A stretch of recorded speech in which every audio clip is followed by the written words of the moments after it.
যে জামায়াত কোনো পাত্তাই পাবে না, বিএনপি একচেটিয়াভাবে জিতে যাবে। পরে একবার মনে হচ্ছিল জামাত বোধহয় খুব গুছিয়ে নিয়ে খুব গোপন কিছু ভোট পেয়ে মানুষের মধ্যে প্রচুর একটা সম্ভাবনা তৈরি করে এবং ধীর স্থিরভাবে তারা সামনের দিকে অগ্রসর হচ্ছে। এখন আবার দেখা যাচ্ছে জামাতের মধ্যে একটা দিশেহারা ভাব, মানে জামাতের নেতৃবৃন্দ যারা আছেন তাদের কথাবার্তায় এক ধরনের লাগাম ছাড়া ভাব এবং এক ধরনের মানে লজিক ছাড়া কথাবার্তা। তো এগুলো কি জামাতকে বুঝতে পেরেছে তাদের অবস্থা হঠাৎ করে খারাপ হয়ে যাচ্ছে, যেটা কয়েকদিন আগেও সম্পূর্ণ উল্টো ছিল? এই সমস্ত প্রশ্ন মানুষের সামনে আসছে। জামাতের যে কথাটা নিয়ে আজকে আমি আলোচনা করব, আপনারা সবাই জানেন গত 2-3 দিন ধরে জামাতের আমিরের একটা প্রসঙ্গ নিয়ে খুব আলোচনা হচ্ছে। ওনার এক্স হ্যান্ডেলে উনি যারা নাকি কর্মজীবী নারী তাদের সম্পর্কে কি বলেছেন, একটা খুবই আপত্তিকর শব্দ ব্যবহার করেছেন, যেটা হয়েছে এবং এটা নিয়ে ওনাদের পক্ষ থেকে বলা হয়েছে যে এটা ওনার অ্যাকাউন্টটা হ্যাক করা হয়েছিল এবং হ্যাক করার মাধ্যমে এটা করা হয়েছে। কিন্তু হ্যাক করার পক্ষে তারা যে সমস্ত যুক্তি দেখিয়েছে সেগুলো নিয়ে আবার কেউ কেউ সন্দেহ পোষণ করেছেন। এগুলো নিয়ে নানা আলাপ, এটা নিয়ে আমি খুব বেশি কিছু বলিনি এই কারণে আমি মনে করি যে জামাতের আমির যদি ওই একটা শব্দ কেবল বলেন, কেবল ওই শব্দটা নিয়ে আলোচনা করার কোনো আমি দরকার মনে করি নেই, কারণ উনি তো অস্বীকার করেছেন। অকাট্যভাবে প্রমাণ না হওয়া পর্যন্ত আমি ওনার অস্বীকারটাকে মেনে নিতে পারি। কিন্তু উনি আল জাজিরাকে যে সাক্ষাৎকার দিয়েছিলেন সেখানেই তো উনি নারী নেতৃত্ব নিয়ে ওনার অবস্থান ক্লিয়ার করেছেন। ওটা ক্লিয়ার করার পর ওই একটা শব্দ ব্যবহার হলো কি হলো না তাতে তেমন কিছু যায় আসে না বলে আমার কাছে মনে হয়েছে। জামাতের আমির আরেকটা কথা বলেছেন মাঝখানে একদিন আগে, সেটা হলো উনি হাটহাজারীতে যে চট্টগ্রামে যে কর্নেল অলি যে দল এলডিপিতে এখন ওনাদের জোটের সঙ্গে আছে, সেই জোটের প্রচারে করতে যেয়ে উনি বলার চেষ্টা করেছেন যে কর্নেল অলি নাকি প্রথম স্বাধীনতার ঘোষণা দিয়েছেন অথবা উই রিভোল্ট এই ধরনের একটা কথা বলেছেন, যেটা থেকে প্রমাণ করা যায় যে উনি প্রথম বিদ্রোহ করেছেন। এই ধরনের কথাবার্তা, মানে নতুন করে ইতিহাসের নতুন এক অধ্যায় উনি শুরু করতে চাচ্ছেন। অনেকে আবার রসিকতা করে বলছেন যে 2 দিন যেতে দেন, সে দেখবেন যে উনি বলবেন, হয়তো ওনারা বলবেন যে গোলাম আজমই হয়তো স্বাধীনতা ঘোষণা করেছেন। দেখেন একটা জিনিস কি, অনেক কিছু ঘটবে, সকল ঘটনার দায়িত্ব নিজের কাঁধে নিয়েন না, পারবেন না। আপনার কাঁধ এত প্রশস্ত হয় নাই যে 71 সালে জামাতে ইসলামের পক্ষে থেকে, জামাতে ইসলামে যারা চালিয়েছে, যাদের যে নেতারা ছিলেন ওনারা যে কাজ করেছে সেই ভার আপনি বহন করতে পারবেন এমনটা মনে করার কোনো কারণ নেই। বরঞ্চ ওই ভার ঝেড়ে ফেলে দিন, তাহলেই ভালো করবেন। অত ওজন নিয়ে দৌড়াতে পারবেন না। দৌড়াতে হলে ওই সমস্ত ওজন, অপ্রয়োজনীয় ভার ওগুলি ফেলে দিতে হয়। ওটা আপনার জন্য কোনো বাড়তি মাইলেজ যোগ করবে না। কাজে 71-এ তারা কি করেছে এটা বলে সরাসরি বলেন, ভাই আমরাও সময় ছিলাম না, যারা ছিলেন তারা যে সমস্ত কাজকর্ম করেছেন ওটা আমাদের স্বাধীনতার বিপক্ষে ছিল। আজকে এত বছর পরে এসে আমরা বুঝতে পেরেছি ওটা ঠিক হয় নাই, ওনাদের কৃতকর্মের জন্য আমরা ক্ষমা চাচ্ছি জাতির কাছে, বলে ফেলেন। বললে আপনার কোনো ক্ষতি হবে না, বরং আপনার লাভ হবে। যাই হোক, আমি ওনাকে পরামর্শ দেওয়া আমার কাজ না। আমি আজকে যে কথাটা নিয়ে আলোচনা করবো, এবং এটা খুব সিরিয়াস ব্যাপার এই কারণে যে আজকে আমরা দেখলাম একটা জিনিস, একটা ভিডিও আমার কাছে একজনে পাঠিয়েছেন, প্রায় 15 মিনিট 9 সেকেন্ডের একটা লম্বা ভিডিও। সেই ভিডিওতে দেখা গেল যে ঢাকা 17 আসনের যিনি প্রার্থী, জামাতের প্রার্থী মিস্টার খালিদুজ্জামান, ডাক্তার খালিদুজ্জামান, ওনার এই ডাক্তার লিখতে পারেন কিনা এটা নিয়ে আলোচনা আছে। যাক, সে আলোচনায় আমি যাচ্ছি না, মিস্টার খালিদুজ্জামান ওনাকে বলছি। তো উনি ক্যান্টনমেন্টে ঢুকতে গিয়েছিলেন এবং ক্যান্টনমেন্টে ঢোকার সময় তাকে ক্যান্টনমেন্টের গেটে, জাহাঙ্গীর গেটে, ওখানে যে এমপি থাকে, মানে মিলিটারি পুলিশ থাকে, ওনারা তাকে আটকিয়েছেন এই কারণে। ওনারা সবাইকে আটকান, জিজ্ঞাসা করেন কোথায় যাবেন, কেন যাবেন, জানতে চান। ওনার সঙ্গে গানম্যান ছিল, খালিদুজ্জামান সাহেবের সঙ্গে গানম্যান ছিল। এমপি যে বক্তব্য, মানে ওখানকার ক্যান্টনমেন্টের পুলিশের বক্তব্য যে ক্যান্টনমেন্টের ভেতরে বেসামরিক কেউ গানম্যান নিয়ে যেতে পারবেন না অথবা কোনো অস্ত্র বহন করা যাবে না। তাদের বক্তব্য ছিল যে এমপি সাহেব যান ভেতরে, কোনো সমস্যা নেই। এমপি সাহেব মানে এমপি পদপ্রার্থী যিনি, উনি যান, খালিদুজ্জামান সাহেব যাবেন, ওনার সঙ্গে যারা আছে সবাই যাবেন, কারণ ক্যান্টনমেন্ট এরিয়াটাও তো কিন্তু ঢাকা 17-এর মধ্যেই পড়েছে। তাদের সবাই যাবে, ওনাদের কোনো আপত্তি নেই, কিন্তু বন্দুক যেতে পারবে না, মানে একটা অস্ত্র ভিতরে ঢুকতে পারবে না। এই ছিল বক্তব্য। খালিদুজ্জামান সাহেবের বক্তব্য ছিল উনি ক্যান্টনমেন্ট পার হয়ে ক্যান্টনমেন্টের ও পাশে যাবেন, হয়তো ওই আপনার বালুঘাট টালুঘাট যে এলাকাগুলি আছে ওদিকে যাবেন, অথবা কচুক্ষেত যাবেন, যেদিকে যাবেন। তো ওখানেও তার গানম্যান লাগবে, কারণ ওখানে ক্যান্টনমেন্টের পক্ষ থেকে বলা, পুলিশ আর্মির পক্ষ থেকে বলা হচ্ছিল ক্যান্টনমেন্টের মধ্যে তো আপনার নিরাপত্তা আমরাই দিচ্ছি, আপনার গানম্যান লাগবে না।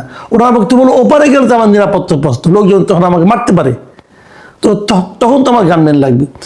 এই বাহাস অনেকক্ষণ চলেছে। এটা নিয়ে বিতর্ক হতে পারে। খালিদুজ্জামান সাহেব অবশ্যই বলতে পারেন, ওনার সে বলার অধিকার আছে যে এই এলাকায় তো আমি নির্বাচনে প্রচারণা চালাবো, তাহলে আমি এই এলাকা পার হয়ে ক্যান্টনমেন্টের ওপারেও তো আমি যাবো, সেখানে তো আমাকে, তাহলে ওই গানম্যান আমি ওখানে পাবো কোথায়? Logical question. কিন্তু ক্যান্টনমেন্টের একটা নিয়ম আছে যে ওখানে কেউ অস্ত্র নিয়ে যেতে পারবে না, তারা তাদের নিয়ম পালন করছেন। এই হলো বিরোধের কারণটা। বিরোধটা নিয়ে আমার তেমন কোনো বক্তব্য নেই, এটা আইন যা বলে সেটা হবে, কোনটা আইনি কোনটা বেআইনি এটা আমি এই আলোচনায় আনতে চাচ্ছি না। আমার আনতে চাওয়া যে ব্যাপারটা সেটা হলো খালিদুজ্জামান সাহেবের আচরণটা, ওনার হম্বিতম্বি করার যে প্রবণতা, হম্বিতম্বি করার জন্য যে বডি ল্যাঙ্গুয়েজ, যে ভাষার উনি ব্যবহার করেছেন, সেটা আমার কাছে আপত্তিকর মনে হয়েছে। উনি এমপি যিনি দায়িত্বপ্রাপ্ত আছেন, উনি কিন্তু সিদ্ধান্ত দেওয়ার অধিকার রাখেন না। আসলে ওনাকে যে সিদ্ধান্তগুলি দেওয়া হয় উনি সেটা কেবল পালন করেন। তার সঙ্গে হম্বিতম্বি একজন এমপি পদপ্রার্থী কেন করবেন? একজন সংসদ সদস্য পদপ্রার্থী উনি তো এখানে নির্বাচনে ভোট পেলে সংসদ সদস্য হতে পারেন। ওনার বিরুদ্ধে এখানে আছেন তারেক রহমান, উনি তারেক রহমানকে হারালে উনি তো এখানে সংসদ সদস্য হবেন। কাজেই উনি এই ইলেকশনে উনি জিততেও পারেন, এটা মাথায় রেখেই তো উনি আচরণ করবেন, সেরকম আচরণ করবেন। জনগণ দেখবে যে এই ভদ্রলোক জিতলে পরে কি করবে। কিন্তু উনি যে আচরণটা উনি করলেন, সে আচরণটা কি ভদ্র জনচিত হয়েছে? দেখুন উনি ওখানকার মিলিটারি পুলিশের সঙ্গে কি বললেন, আমি কতগুলি কথা বলি। উনি নিজেকে তুলনা করলেন তারেক রহমানের সঙ্গে। উনি বললেন আপনারা তো গান নিয়ে বসে আছেন, তারেক জিয়ার ক্ষেত্রে আপনারা তো জিব্বা দিয়ে রাস্তা চেটে ফেলতেছেন, আমরা কেন যেতে পারবো না? মানে তারেক জিয়া যখন যাবেন তখন ওনার জন্য জিব্বা দিয়ে রাস্তা চেটে ফেলছেন, এই কথা ওনাকে উনি ব্লেম করছেন। কবে করছেন এটা কাজটা? এই তুলনাটাকে ওনার মধ্যে এই ল্যাঙ্গুয়েজে আসা মানায়? কেবল ওখানে না, পরবর্তী সময়ে ওই এমপি যিনি আছেন মিলিটারি পুলিশ, উনি ওনার ঊর্ধ্বতনের সঙ্গে ফোন করলেন। যখন ঊর্ধ্বতনের সঙ্গে ফোন করলেন তখন ফোনের অপর প্রান্তে লোকটাকে শোনানোর জন্য এমপি যিনি ছিলেন মিলিটারি পুলিশ, উনি তো ফোন করছেন ওনার ঊর্ধ্বতনের সঙ্গে। তাহলে এখান থেকে খালিদুজ্জামান সাহেব বলে দিচ্ছেন যে আপনি বলেন যে তারেক রহমানের প্রতিদ্বন্দ্বী, তারেক জিয়ার প্রতিদ্বন্দ্বী ঢাকা 17 আসনে আমি ক্যান্ডিডেট। মানে দেখুন খালিদুজ্জামান সাহেব, আপনাকে আমি বলি আপনার অবস্থানটা কি দাঁড়িয়েছে। আপনি নিজের পরিচয়টা পর্যন্ত দিতে যে তারেক জিয়ার নাম উল্লেখ করতে হচ্ছে। মানে আপনার পরিচয়টা কি? আপনার পরিচয় হলো আপনি তারেক জিয়ার প্রতিদ্বন্দ্বী। মানে আপনার নিজস্ব পরিচয় আপনি মানে নিশ্চিত হতে পারছেন না যে আপনাকে চিনতে পারবে কিনা। আপনি এতটাই বিখ্যাত লোক ওই এলাকার, এবং আপনাকে নিজে মুখে উচ্চারণ করতে হচ্ছে যে বলেন, মানে ওই পাশের লোকজনকে বলেন, জানান যে আমি তারেক জিয়ার প্রতিদ্বন্দ্বী। মানে এটা হয় কি, ছোট মাছ বেশি পানিতে বললে যা হয়, ওনার অবস্থা হচ্ছে তাই। আমি আরেকটু কথা বলে নিই এখানে। ওই মিলিটারি পুলিশ যখন ওনার ঊর্ধ্বতনের সঙ্গে ফোনে আলাপ করে সেই ফোনটা আবার ইয়েকে দিলেন, খালিদুজ্জামান সাহেবকে দিলেন, তখন তিনি কিন্তু একই কথা বললেন। এবং সেখানেও তিনি বললেন যে তারেক জিয়ার জন্য আপনারা তো জিব্বা দিয়ে রাস্তা পরিষ্কার করে দিচ্ছেন, আমাকে কেন দিবেন না, হোয়াই নট? তারপরে আবার বলতেছেন, তারপরে যেটা হলো মারাত্মক একটা অভিযোগ করেছেন উনি আর্মির ব্যাপারে, বলেছেন যে পরিকল্পিতভাবে আপনারা আমাদের মধ্যে কেওয়াস সৃষ্টি করছেন। আমাদের মধ্যে মানে কি? মানে বিএনপি এবং জামাতের মধ্যে, বিএনপি এবং জামাতের মধ্যে কেওয়াস সৃষ্টি করছে আর্মি, সেনাবাহিনী। উনি আবার এই হুমকিও দিলেন যে উনি নাকি এটা নিয়ে সেনাপ্রধানকেও কমপ্লেন করবেন, সেনাপ্রধানকেও জানাবেন। এবং উনি দায়ী করলেন কাকে? কিছু অফিসারকে। তিনি বললেন যে কিছু অফিসার নিজেদের ব্যক্তি স্বার্থ হাসিলের জন্য সুপরিকল্পিতভাবে 5 আগস্টের পর আমাদের দেশটাকে পুরো ধ্বংসের দিকে নিয়ে যাচ্ছেন। আমি সেনাপ্রধানের কাছে এটা কমপ্লেন করতে চাই। ভাবুন, তার মানে উনি সরাসরি বললেন যে 5 আগস্টের পরে এই দেশটাকে পুরোপুরি ধ্বংসের দিকে নিয়ে যাচ্ছে কিছু সেনাবাহিনীর অফিসার। এটা যদি সত্য হয়, ওনার অভিযোগ যদি সত্য হয়, তাহলে তো তাদের বিরুদ্ধে অ্যাকশন নেওয়া উচিত। এটা ভয়ঙ্কর কথা, কিন্তু তাহলে তো দেশটা বিপদের মধ্যে আছে। সেনাপ্রধান এগুলি দেখেন না কেন? এবং উনি যখন বলছেন আমি সেনাপ্রধানের কাছে কমপ্লেন করব, তার মানে কি এটুকু বোঝা যাচ্ছে ওনার কথা থেকে যে ওনার সঙ্গে সেনাপ্রধানের প্রায় কথাবার্তা হয় এবং সেনাপ্রধানের কাছে কমপ্লেন করার মতো অবস্থায় উনি আছেন। সেনাপ্রধান এখন কি করেন আমরা দেখি।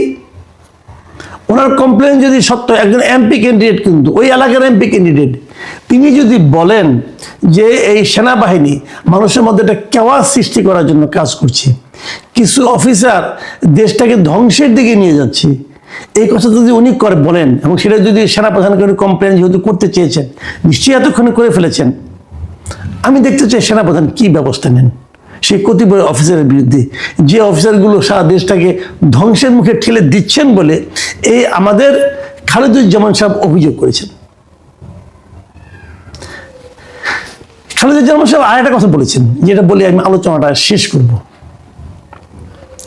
উনি শেষ দিকে বলেছেন একটা কথা, আমি ওটাও আপনাদেরকে পড়ে শোনাই। উনি বলেছেন, শোনেন, এই সময় বুঝছেন সব সময় থাকে না, আপনাদের সময় সব সময় সমান যায় না।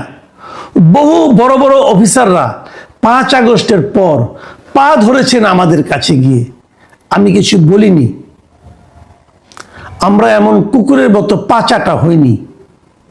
ঠিক আছে, সেনাবাহিনীর কোন কোন অফিসার ওনাদের কাছে যে পা ধরে বসেছিলেন সেটা আমরা বাইরের লোক, সাধারণ মানুষ বুঝতে পারবো না, সেনাপ্রধান নিশ্চয়ই বুঝতে পারবেন। কিন্তু আমরা সাধারণ মানুষ হিসাবে আমরা যেটা মনে করি, আমরা তো এমন সেনাবাহিনী চাই না যারা যে নাকি এই সমস্ত পলিটিক্যাল লিডারদের পা ধরে বসে থাকে।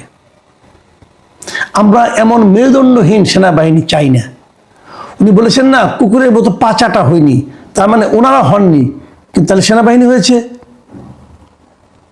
সেনাবাহিনী কুকুরের মতো পা চাটা হয়েছিল 5 আগস্টের পরে। আমি তো ব্যক্তিগতভাবে মনে করি 5 আগস্টের পরে সেনাবাহিনী, 5 আগস্টে যে ঘটনাটা ঘটেছে সেই ঘটনাটার পেছনে, স্বৈরাচার মুক্ত করার পেছনে সেনাবাহিনী একটা খুবই ইতিবাচক ভূমিকা ছিল। তো সেনাবাহিনী কেন যে খালেদুজ্জামান সাহেবের পা ধরে বসে থাকবেন, এটা তো আমার বুঝে আসে না। সেনাপ্রধান, আপনি কি বুঝতে পারছেন?